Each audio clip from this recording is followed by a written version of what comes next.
I spent the last several days trying to work out who was attacking Dr. Judy Woods, why they were attacking her, how they were attacking her, and what did they have all, if at all, in common. And I got Dr. Neil Harris, Dr. Stephen Jones, James Fetzer. We got a creature named Alien Scientist. We got Dr. Greg Jenkins and several other people. And that kept me busy for the last 3 or 4 days. And I basically made little videos of each of them in order to try to keep things straight in my mind. And I'm going to share that with you tonight. I'm going to start this off now. It's going to get really loud on purpose for the next minute and 20 seconds. And there's 3 clips. One clip is a 27-foot story building being demolished. And I want you to think about the reaction that these people that are videotaping it have and how much energy that put them through.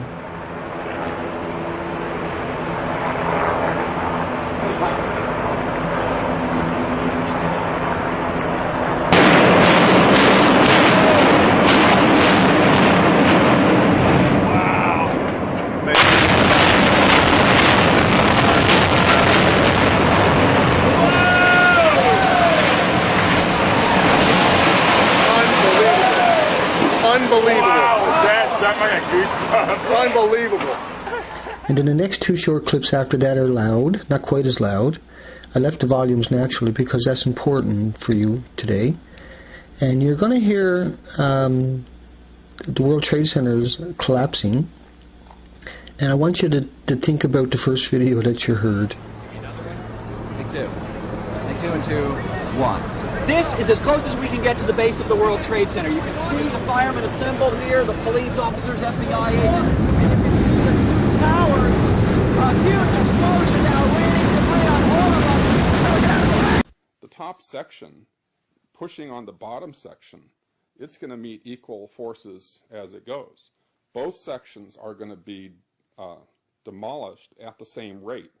So by the time you've crushed up 15 stories below it, the top 15 stories are also going to be crushed. And so there's nothing left now to crush the rest of the building. Hello.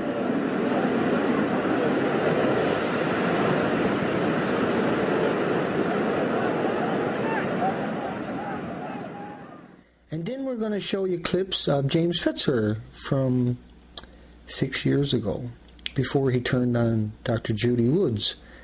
And so the whole video, I think, is remarkable, and hopefully it gives you a little insight into the people that repeat the same things for the last decade versus Dr. Judy Woods, who tells you non-stop new stuff for 500 pages in her book and presentations. And I think that's remarkable, that she can bring all kinds of new information. They don't bring you nothing, only the same stuff. And so they all have one thing in common, was James Fetzer. And it's remarkable that I found these videos of him 6 years ago where he praises Dr. Judy Woods and mimics her perfectly in a candid conversation. You want to hear something fascinating? There was an interview with Donald Rumsfeld and General Richard Myers, talking about exotic weapons and whether they were using exotic weapons in Iraq, because there are reports of, for example, cars wilting like a wet cloth. That they've taken things that you've discovered and built weapons out of them? Highly possible, because when the war in Iraq was going on, I was getting emails that buses were hit with some kind of directed energy weapon. Okay, I thought maybe it's just nonsense, but in around 2006, Donald Rumsfeld and others wanted me to work for them again. And bodies having strange things done to them. And then on the last page, and these are the pictures of my brother-in-law, this last page we're referring to, but it's on a region where you can see a bunker. Somebody's popping his head out of a bunker and just got melted as the heat and energy went across him. No sound of an explosion, no bullets, some kinds of weapons. These are Iraq's reports coming from Iraqis and from reliable sources of actual effects. Where the vehicle wasn't hurt, but the person was. But very weird stuff. And Joe, it was a kind of an interesting tension where Myers was, as it were, seemingly wanting to induce Rumsfeld not to keep talking about this subject because it was revealing too much. I haven't spoken to Jim Fetzer in well over 3 years, nor emailed with him, nor corresponded with him in any way, because he threatened me. He threatened me to not talk about this technology. Something fascinating and very peculiar about the criticism of Judy Wood for going in this direction, and I personally am convinced is, if you want to explain what happened to the World Trade Center on 9/11, you have to go in this direction. He threatened you? Yes, he threatened me. Steve Jones is touted for his eminence as a scientist. Steve Jones has 40 papers in his professional career, which included being a full professor. Judy Wood, who was passed over for promotion to associate professor, already has 60 papers as an assistant professor alone, Joe. But she didn't lose her job. She just got passed over. Well, she's no longer teaching, and she's convinced it was because... Yeah, somebody who's threatening me to not talk about this technology then comes on your show. It's not good. Because she's an invaluable resource. And she can tell you lots of things about what's going on in the 9/11 research community. I've never seen anyone more gifted in sorting things out than Judy Wood. So she's not only, in my opinion, a genius in relation to these technical scientific fields, but she also has an astute sense of the politics of the 9/11 research movement, something you definitely want to explore. Well, I like to look at evidence because 9/11 was a psychological operation. It was a physical destruction and psychological destruction. Yes. They were both. And the psychological destruction planted seeds out there to divert people. You know, if they were not accepting the official story that went out on the media, there was a backup story being planted. And it gets people caught up into arguing about opinions and theories and speculations. Let's just look at the evidence, because evidence is unifying. Here, the point I was making is during the cleanup, Building 6, which was only 8 stories high, had this enormous gouge out where all the content of that gouge just simply disappeared. I mean, it's not that it's all compacted. It is gone. It's like, I compare it to surgery, like Joe, in 19... Yeah, it was like a giant scoop out of the center of the building. I had surgery like in 1983. I lost my right kidney, right? Well, the surgeon extracted the kidney. What happened to Building 6 is very analogous. It's the extraction of the core of the building. It's just, in other words, all of the evidence that has been offered in substantiation for thermite is largely conjectural. Dr. Stephen Jones was the first to discover iron-rich microspheres in samples of World Trade Center dust. And although Steve Jones talks about hard evidence, the one who appears to be actually trading in it is Judy Wood. And this is, in a way, not surprising, Joe. Steve Jones is a physicist. Right. He's done work on cold fusion and subatomic particle behavior, but he is not an expert in structural engineering. He's not an expert in applied physics. He's not an expert in material structure. In all 3 areas, Judy has qualifications and credentials, which is part and parcel of why actually her expertise overwhelmingly exceeds his. It's been a very strange anti-intellectual attitude in the research community, especially Judy Wood, for advancing the hypothesis that some sort of high-tech directed energy weapon, almost certainly one that has emerged from the Star Wars research program that Ronald Reagan initiated, where a lot of experiments involving lasers, masers, and all this kind of stuff, and where she's now added to her website whole inventories of types of weapons of these kinds. The latest possibility Judy's been exploring at drjudywood.com. So this is Dr. Greg Jenkins, and he wrote a brief analysis of Dr. Judy Wood's. Now I've been getting spammed with Greg Jenkins stuff for the last couple of weeks, and I finally had to look at it, and I'm going to do a brief analysis of Greg. Now he wrote that article, and he also put a video out on the internet that's quite frightening, really, I would imagine, for Dr. Judy Wood. She was ambushed by him and his pack rats. And on behalf of our ragtag band called DC 9/11 Truth, I welcome you. This might look like a normal interview to you, but it's actually quite the opposite. Dr. Judy Wood was on her way, unannounced, to listen to James Fetzer, who was giving a lecture on 911. Nobody knew she was coming. And so Jenkins and 2 crew members and a professional lighting were there, and they proposed this as an interview and then published it on the internet. And so he was a lot of body posturing. I'll put links to the videos and the articles below. Amazing amount of body posturing. He was very disrespectful to her. She has 3 degrees. He has 1. She has 35 years experience. He's Jim Fetzer's little boy toy. So when he gets to cars, he does this paragraph where he says plausible explanations exist. However, it is noteworthy, and this has not reasonably explained this phenomenon. And he says previously burned vehicles on FDR, which is a hell of a long way away, were most likely towed to that location. Well, how about this video here? Building 7 still standing, and the reporter's looking at all the vehicles that have burnt. Explain that to us. 3, 2. Oh, man. More debris falling from a nearby building, the World Trade Center. We're at West Broadway and Barclay. Very difficult to breathe here, but look around. This must have been ground zero where this thing blew up. Car after car after car. Buses completely obliterated and burned straight down to the steel. So he's not saying dead, burnt bodies everywhere, Pompeii statues from a pyroclastic flows. I would suggest that many of these characteristics are consistent with pyroclastic flow damage seen in volcanic eruptions, and could have just as easily been produced by superheated exploded steel and concrete using nanothermite. Take this picture for instance. The car is only burned on the top half. If you think about a cloud of superheated gas expanding and rolling outwards from the collapsing buildings.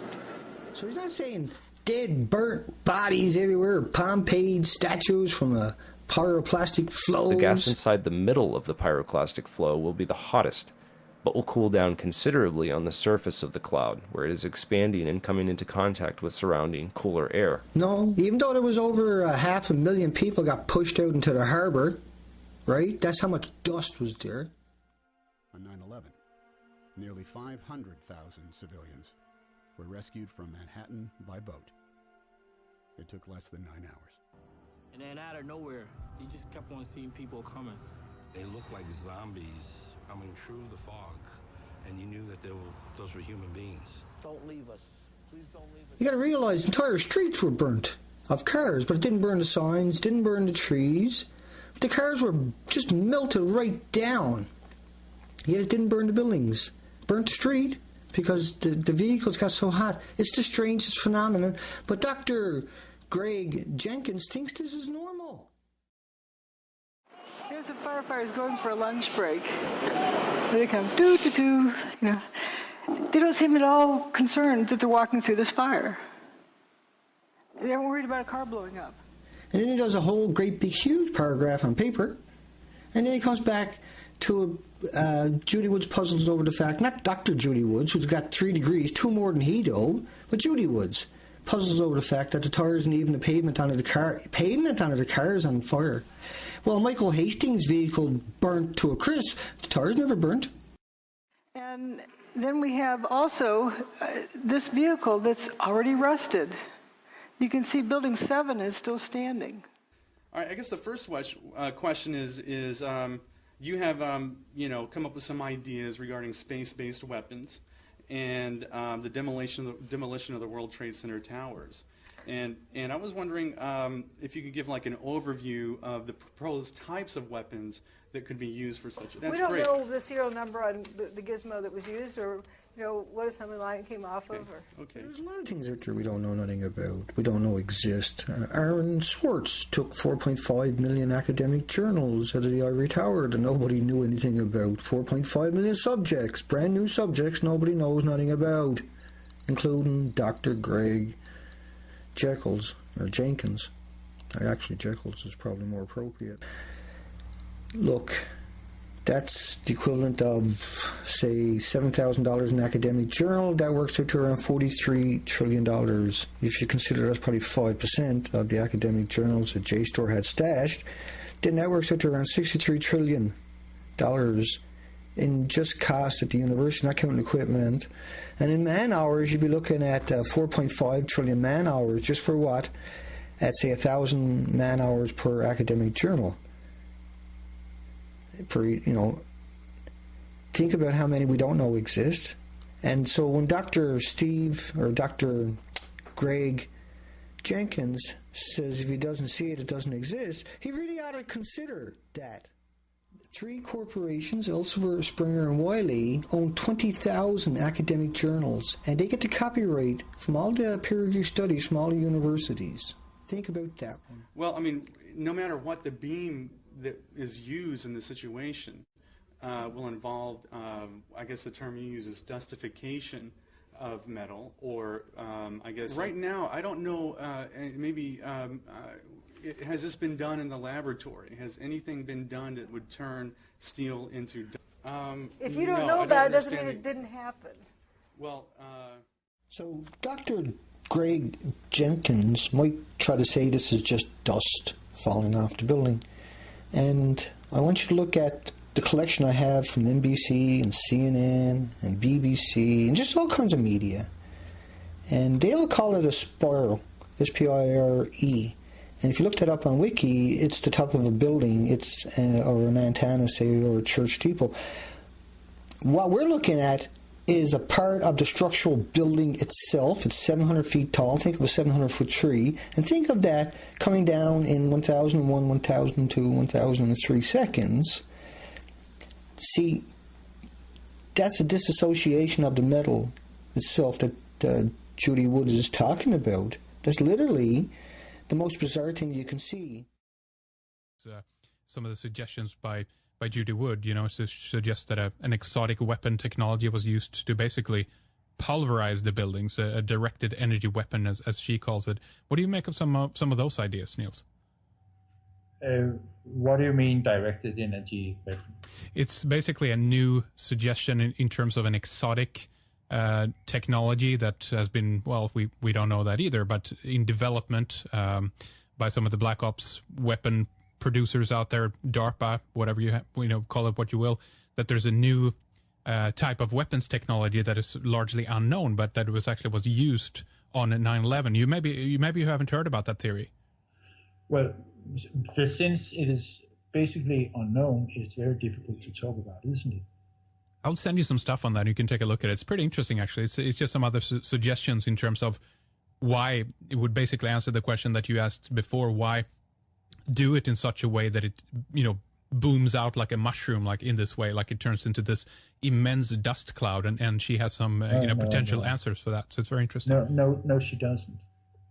Nobody knows what Judy Wood is talking about. But tonight, we are in fact celebrating the 50th anniversary of the laser. Historians sometimes call the actuarial imperative. I've never seen anyone more gifted in sorting things out than Judy Wood. So she's not only, in my opinion, a genius in relation to these technical scientific fields, but she also has an astute sense of the politics of the 9/11 research movement, something you definitely want to explore with her. I'm sorry. Nobody knows what she's talking about. Why not? Energy is not a thing. Energy is a concept you use in calculations. History of a technology that has reshaped our lives and made almost everything we do possible right now. You can't imagine. Think about it. The laser printer that printed these notes for you, the CD player, the holograms upstairs, the barcode readers, the fiber optic phone calls that you took. It's embedded in our lives. So if you want to discuss something, you have to be specific. Tell me, what is a new directed energy weapon?